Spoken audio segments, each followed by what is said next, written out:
Good evening, শুভ মকর সংক্রান্তি। সবাই কেমন আছো?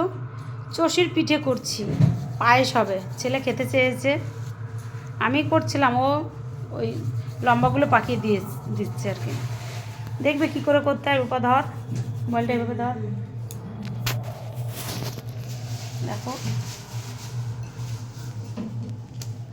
এতগুলো আমি করে নিলাম। তখন মানে ধরবে, ও লম্বাটা করে দিয়েছে, আমি লবণ দিয়ে পুরটাকে বানিয়ে নিয়েছি। একটু সামান্য একটু লবণ লাগে গরম জলে।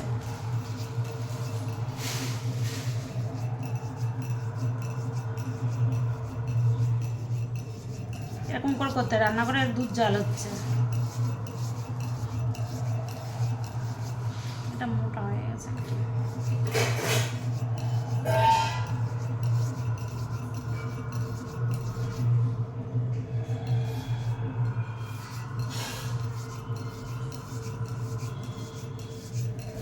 এরপরে দোকান দেবো, দোকানে অর্ডার কারো লাগলে বলবে। হ্যাঁ, এতটা হয়ে গেছে করা আমার।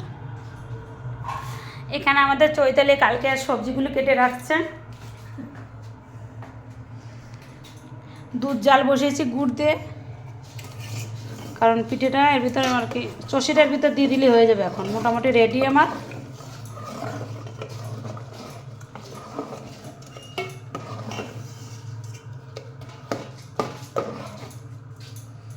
এর ভিতরে এক এক করে ছেড়ে দেবো, হয়ে যাবে।